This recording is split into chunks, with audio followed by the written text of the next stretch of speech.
Capítulo 5. La vara. Observé a una madre que intentaba en vano que su hijo inconforme obedeciera una orden sencilla. Pero él estaba demasiado ocupado con sus quejumbres, lloriqueos y enojos. Los berrinches rebeldes del pequeño tirano dejaron a la madre agotada y malhumorada. Ella seguía suplicándole como si estuviera tratando de recordar lo que había aprendido respecto a la afirmación positiva y lo de no sofocar su expresión personal. Como observador objetivo, interesado únicamente en la felicidad y el bienestar del niño, le dije a la madre: ¿por qué no le da unos varazos para hacerlo feliz? Escandalizada, contestó: ¡ay, ya se le pasará! Solo es una etapa por la que está pasando. Si ella realmente cree que esta es solo una etapa natural, una condición de la que Juanito no es responsable, ¿por qué se enfurece tanto en ocasiones exigiendo una conducta o una actitud diferente?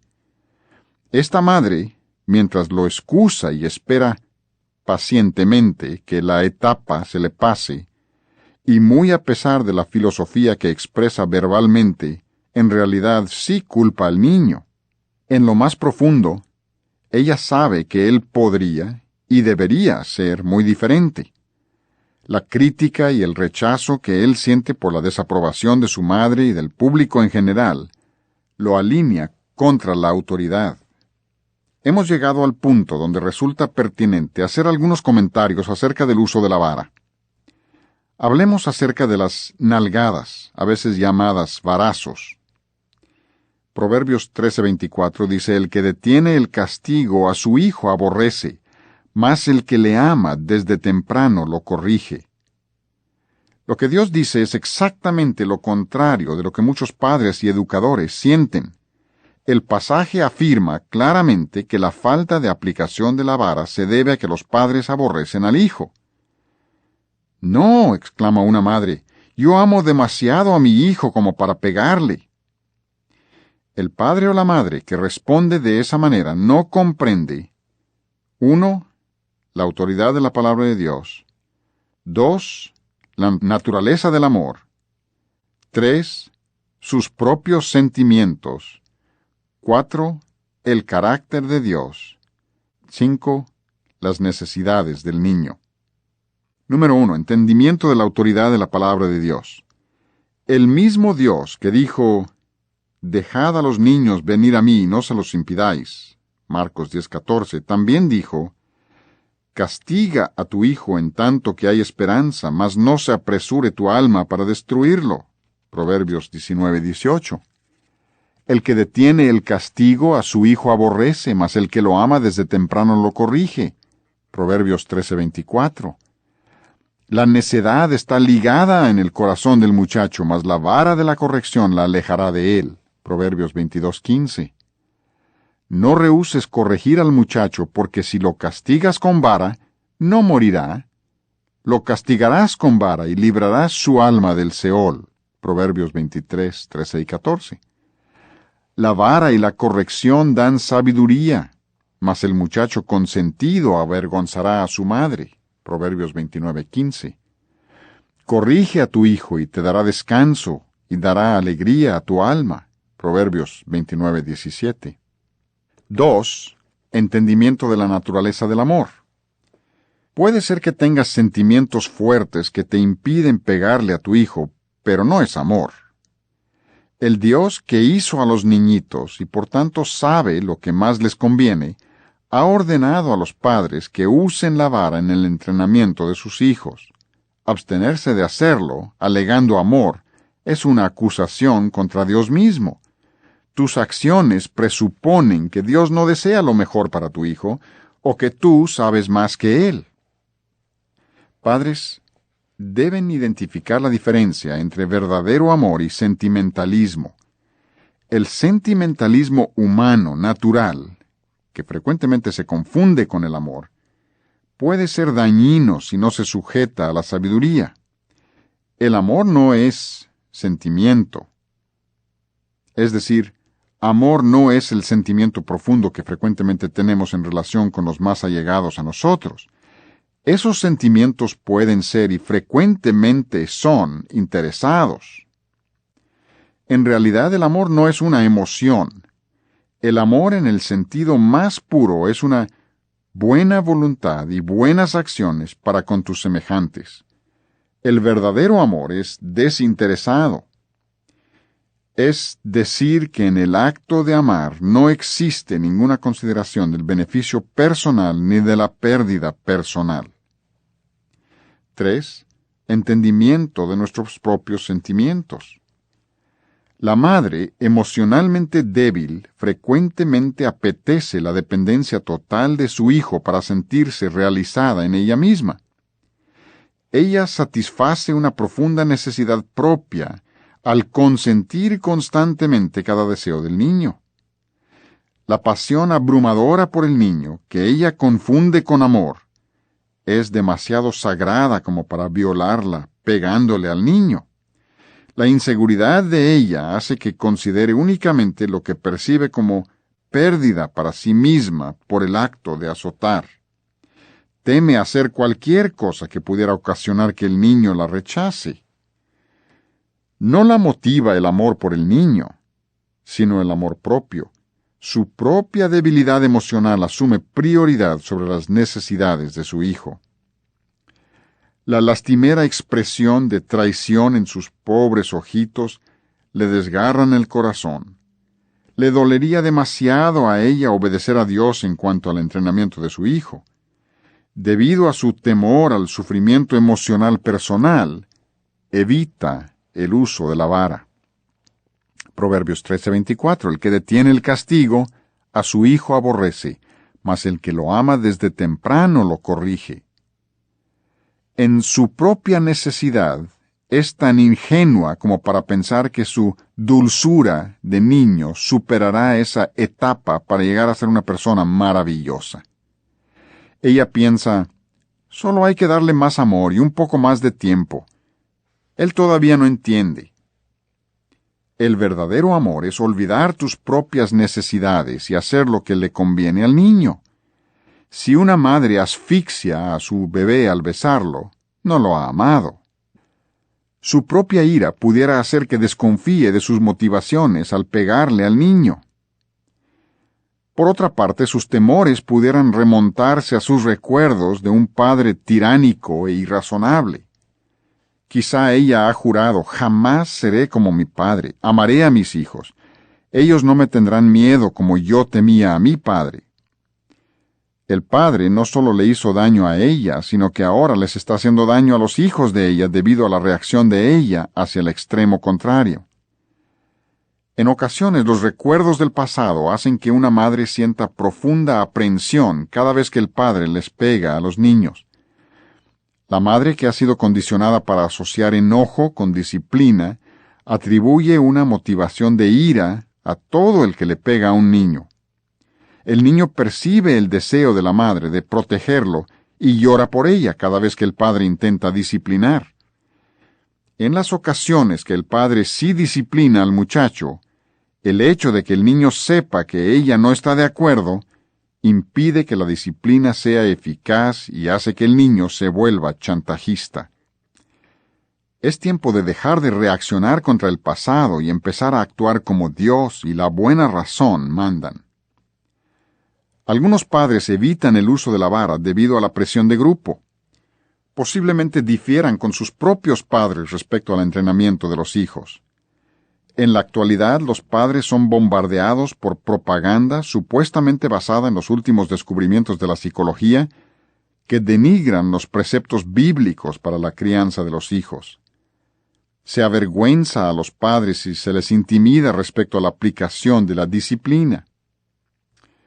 4. Entendimiento del carácter de Dios. El padre que se justifica por no usar la vara con el pretexto de que ama demasiado a su hijo, no ha entendido el carácter y los métodos de Dios para con su pueblo. Se ha insinuado al pensamiento cristiano un concepto torcido. Es el siguiente: como Dios es amor, no discrimina, ni exige, ni es vengativo. En esencia, consideran que el amor de Dios es incompatible con la justicia de Dios. A ellos les parece que tiene que ser una cosa o la otra. Existe la percepción vaga de que en otro tiempo Dios fue vengativo, pero que ahora es pasivo, tolerante y ecuménico. El Padre universal. Se le ha despojado a Dios de su personalidad balanceada y se le ha definido en una forma inofensiva. El cielo es bien recibido, el infierno es sospechoso. No juzguéis. El versículo más popular de toda la Biblia se cita como para insinuar que ni Dios mismo tiene derecho ya a discriminar entre lo bueno y lo malo.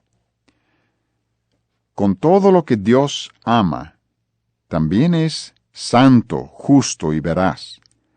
Es por su amor a la justicia que Él viene en llama de fuego para dar retribución a los que no conocieron a Dios ni obedecen el Evangelio de nuestro Señor Jesucristo. 2 Tesalonicenses 1:8. De ninguna manera se puede considerar que sea una virtud escoger un lado del carácter de Dios como modelo para nuestras acciones, mientras rechazamos el otro lado. Dios castiga a sus hijos. Los que se justifican por no usar la vara, alegando que sus acciones son más justas, implícitamente están censurando a Dios. Porque Hebreos 12, del 6 al 8 dice, porque el Señor al que ama disciplina, y azota a todo el que recibe por hijo. Si soportáis la disciplina, Dios os trata como a hijos, porque ¿qué hijo es aquel a quien el Padre no disciplina? Pero si se os deja sin disciplina, de la cual todos han sido participantes, entonces sois bastardos y no hijos. Luego dice que Él nos disciplina, Hebreos 12:10, para lo que nos es provechoso, para que participemos de su santidad. ¡Qué afirmación tan profunda! Dios no tiene ningún hijo que se escape del castigo. Todos han sido participantes, dice. ¿Y dejó de amar a aquellos a quienes castigó? Al contrario, el amor fue lo que motivó la disciplina. Solo mediante el castigo podían sus hijos participar plenamente de su santidad. Lo hace para lo que nos es provechoso. Hebreos 12:11. Es verdad que ninguna disciplina al presente parece ser causa de gozo, sino de tristeza. El castigo de Dios es un doloroso látigo. Nuestros padres terrenales nos disciplinaban como a ellos les parecía. La Escritura no solo aprueba el castigo físico, sino que lo promueve como un medio para desarrollar santidad, siempre que se administre para el provecho del Hijo. El castigo se presenta como una evidencia segura del amor, porque el Señor al que ama disciplina. Si alguno no recibe disciplina, no solo es evidencia de que no es amado, sino de que es bastardo. De modo que vemos que es el amor de Dios por nosotros lo que motiva sus actos de disciplina. De ahí nuestro pasaje original en Proverbios 13:24. El que detiene el castigo a su hijo aborrece, mas el que lo ama desde temprano lo corrige. Si el amor de Dios se expresa en los azotes que administra, entonces ¿no será posible que amemos a nuestros hijos lo necesario como para castigarlos para producir santidad? Oí a un joven rebelde que dijo, si tan solo me amaran lo suficiente como para castigarme. Recientemente una madre nos contó que después de apretarles a sus hijos con el uso de la vara, uno de ellos dio gracias a Dios por hacer que su mamá fuera más tierna. El aumento de los azotes había disminuido la desobediencia, logrando que el hijo tuviera mayor armonía con su madre. Él interpretaba esto como tener una madre más tierna, porque 3 varazos al día son mucho menos extenuantes que 50 gestos de desaprobación.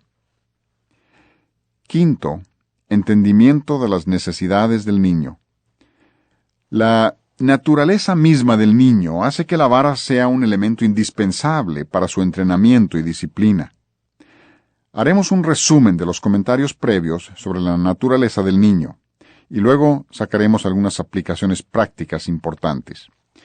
En resumen, Salmo 58:3, se descarriaron hablando mentira desde que nacieron.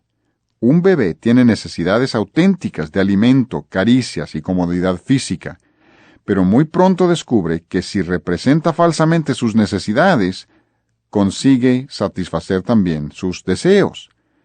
Se encuentra en las primeras etapas del desenfreno total. Pero debido a la inmadurez de su alma, Dios no toma sus mentiras como pecado. Santiago 4:17 dice, y al que sabe hacer lo bueno y no lo hace, le es pecado. Romanos 5:13, pero donde no hay ley no se inculpa de pecado. Y Deuteronomio 1:39, al bebé que no sabe lo bueno ni lo malo, no se le tiene por responsable por su incumplimiento de la ley.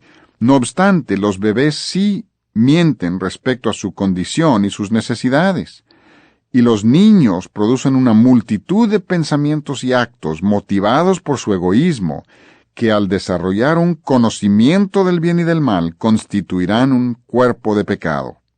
Aun cuando en este momento no son culpables, conforme madura su entendimiento moral, despertará su conciencia y tendrán que rendir cuentas. Tu hijo posee un cuerpo de carne débil. Los impulsos que Dios ha puesto en él por satisfacer las necesidades y los apetitos físicos constituyen una oportunidad constante para la codicia. El impulso mismo no es pecado. El deseo de la carne es natural, dice Deuteronomio 12:15, pero cuando uno es atraído y seducido por su propia concupiscencia, y la concupiscencia concibe en su oportunidad, da a luz el pecado. Santiago 1:14 y 15.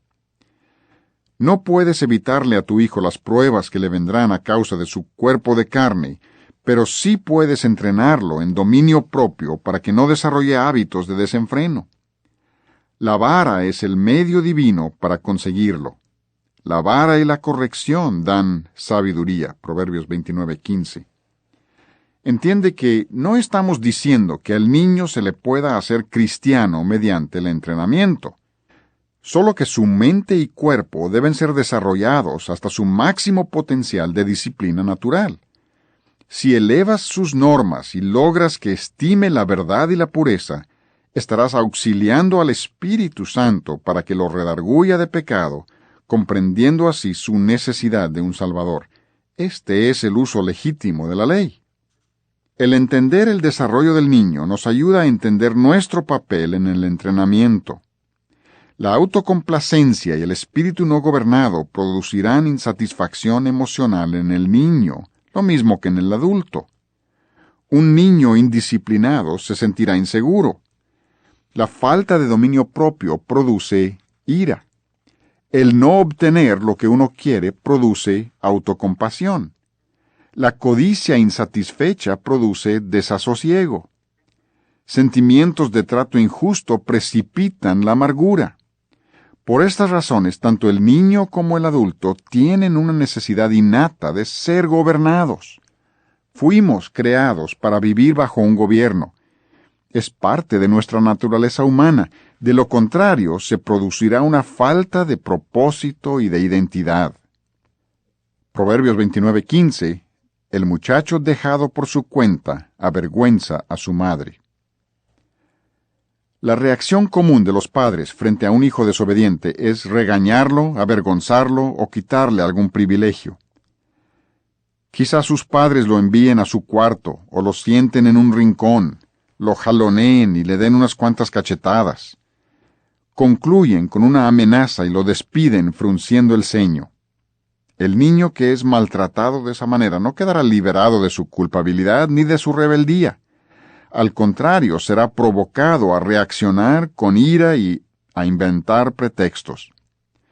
Las acusaciones, las amenazas y la ridiculización, que equivalen a intimidación, pudieran lograr que el niño se someta provisionalmente, pero aún tendrá su corazón impuro y se mancha su autoimagen.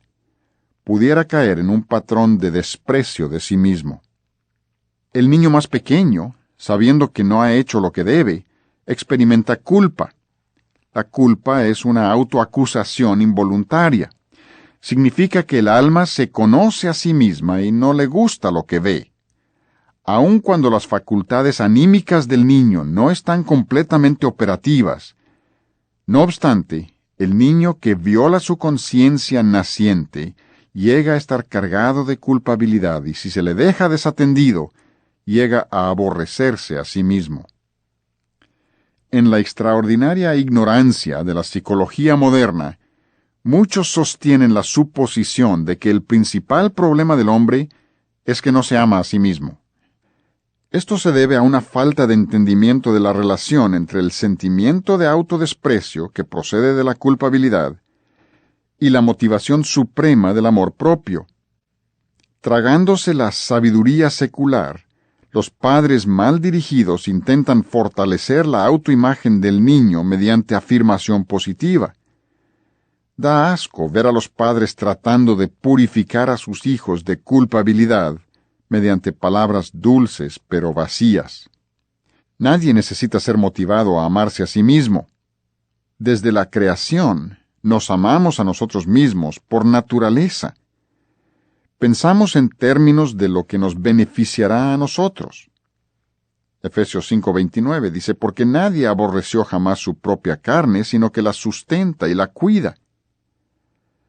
Por naturaleza, todo ser humano valora la rectitud y la espera de sí mismo. Cuando no logras alcanzar tus propias normas, caes en autocensura y culpabilidad.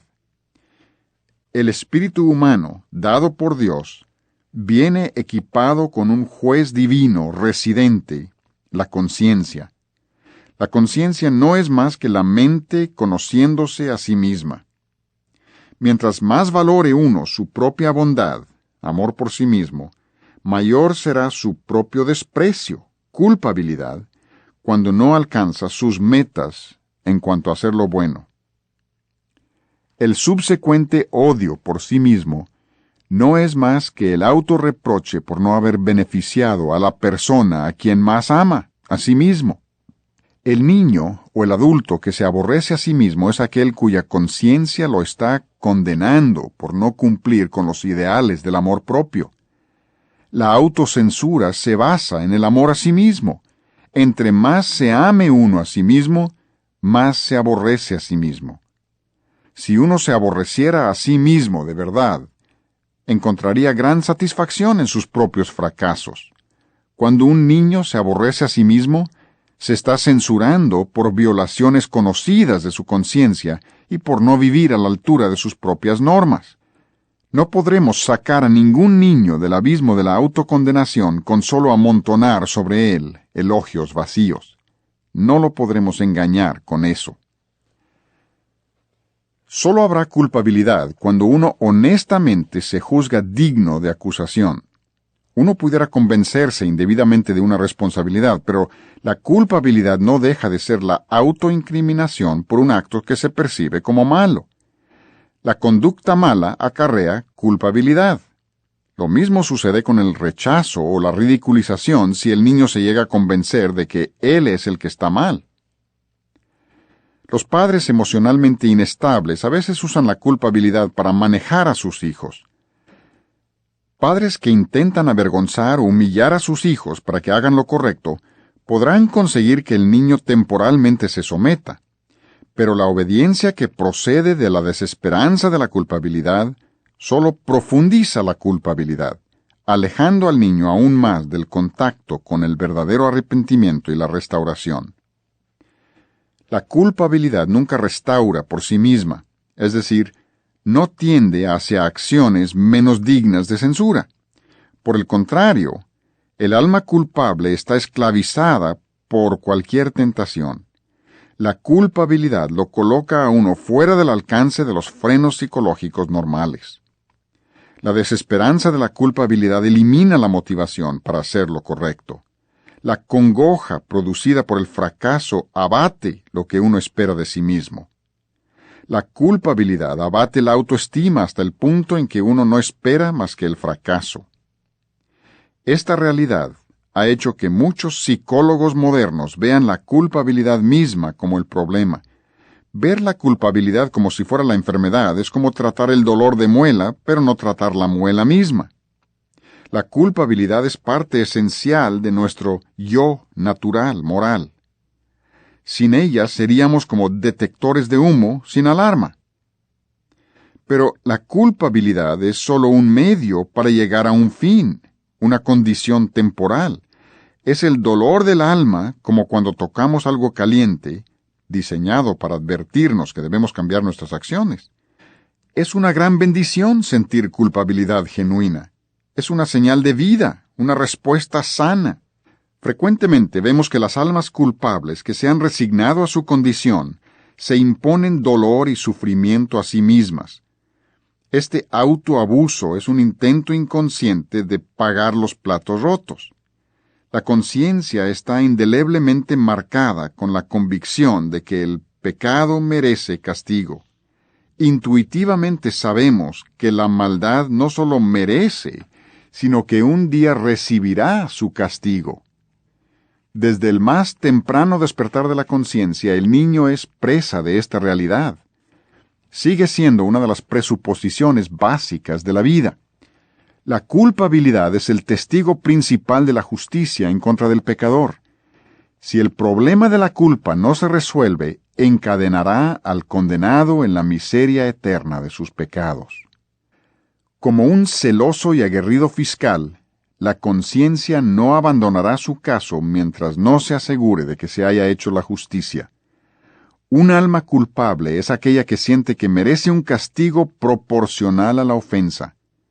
Esta es una realidad psicológica. El alma, cargada de culpa, clama pidiendo los latigazos y los clavos de la justicia.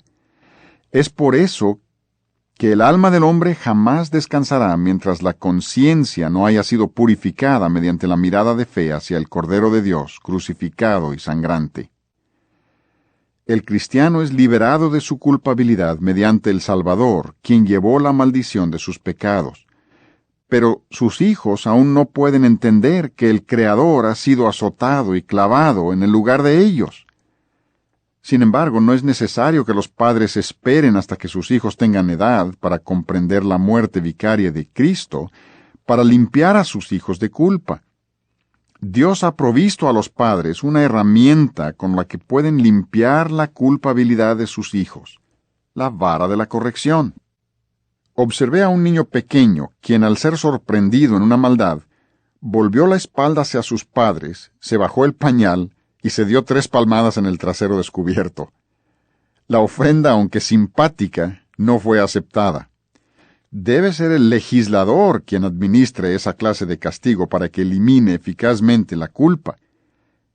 El niño no conoce sino un solo legislador, sus padres.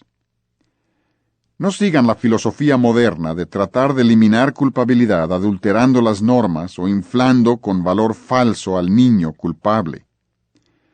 Mantén elevadas las normas, a la altura de Cristo. Deja que venga la culpabilidad, y mientras el niño aún es demasiado pequeño para entenderlo, purga su culpabilidad por medio de la vara.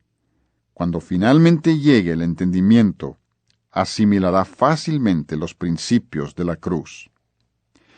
Los padres tienen en sus manos, en la forma de una varita, el poder para absolver al niño de su culpa, limpiar su alma, instruir a su espíritu, fortalecer su voluntad y permitirle comenzar de nuevo con la confianza de que toda deuda está pagada. Proverbios 20:30 dice: los azotes que hieren son medicina para el malo, y el castigo purifica el corazón. El corazón es una descripción de las sensaciones físicas que se asocian a la culpabilidad.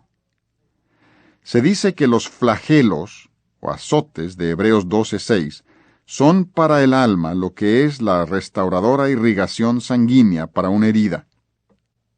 El niño que es azotado correcta y oportunamente es sanado en su alma y restaurado a una integridad de espíritu. Mediante el uso correcto de la vara es posible apartar a un niño del camino que conduce al infierno. No rehúses corregir al muchacho, porque si lo castigas con vara no morirá. Lo castigarás con vara y librarás su alma del Seol. Proverbios 23:13 y 14. Padre, Como sumo sacerdote de la familia, tú puedes conducir a tu hijo a una nueva vida. La culpabilidad concede a Satanás una tarjeta de presentación y una puerta de acceso a la vida de tu hijo. En combinación con la enseñanza, los azotes correctamente administrados pueden restaurar como ninguna otra cosa lo puede hacer. Una nalgada, azotada o cintarazo es indispensable para la eliminación de la culpabilidad de tu hijo. Su conciencia misma, su naturaleza, exige castigo. ¿Tú consuelas a tu hijo con la vara? Si no has visto la vara como un consuelo para tu hijo, no has comprendido su propósito. Salmo 23:4 dice, tu vara y tu cayado me infundirán aliento. Segundo de Samuel 7:14, yo le castigaré con vara de hombres. Y Salmo 89:32, entonces castigaré con vara su rebelión y con azotes sus iniquidades. David, que sintió la vara de la corrección de Dios y que fue castigado por su transgresión, encontró consuelo en la disciplina divina. La vara era un consuelo para él. Le aseguraba que Dios tenía control, interés, amor y compromiso. Los niños necesitan saber que alguien tiene el control. Proverbios 19:18. Castiga a tu hijo en tanto que hay esperanza, mas no se apresure tu alma para destruirlo. El uso correcto de la vara trae nueva esperanza a un hijo rebelde. Se les exhorta a los padres que no permitan que el llanto del niño los haga aflojar la intensidad ni la duración de los azotes. Los sentimientos de los padres pueden obstaculizar una purificación completa. El niño que no recibe castigo no solo está inquieto e irritable en su propio espíritu, sino que trastorna todo el hogar.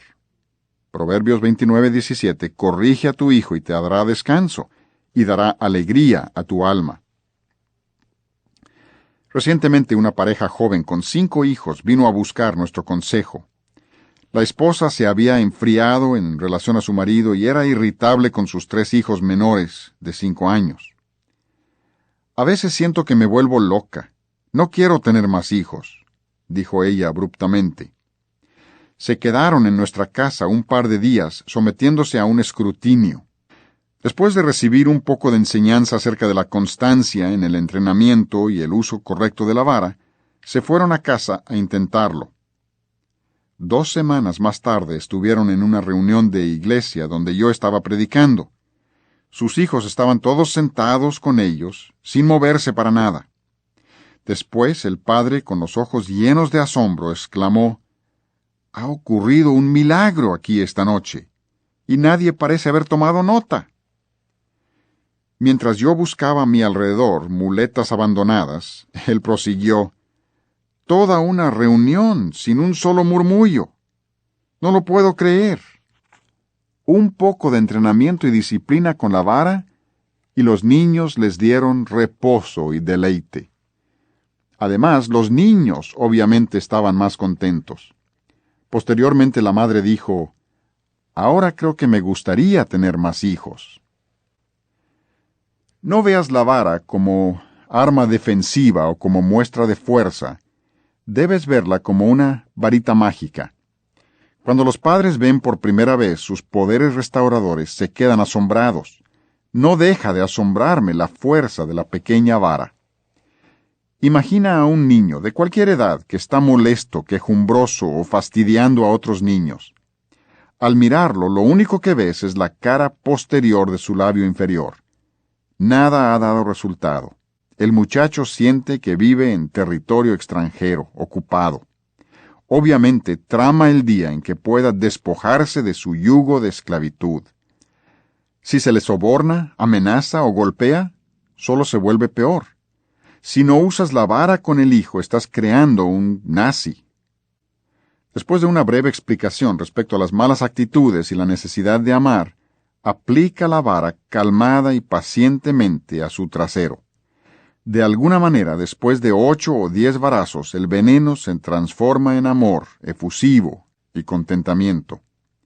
El mundo se convierte en un lugar hermoso. Surge un niño totalmente nuevo.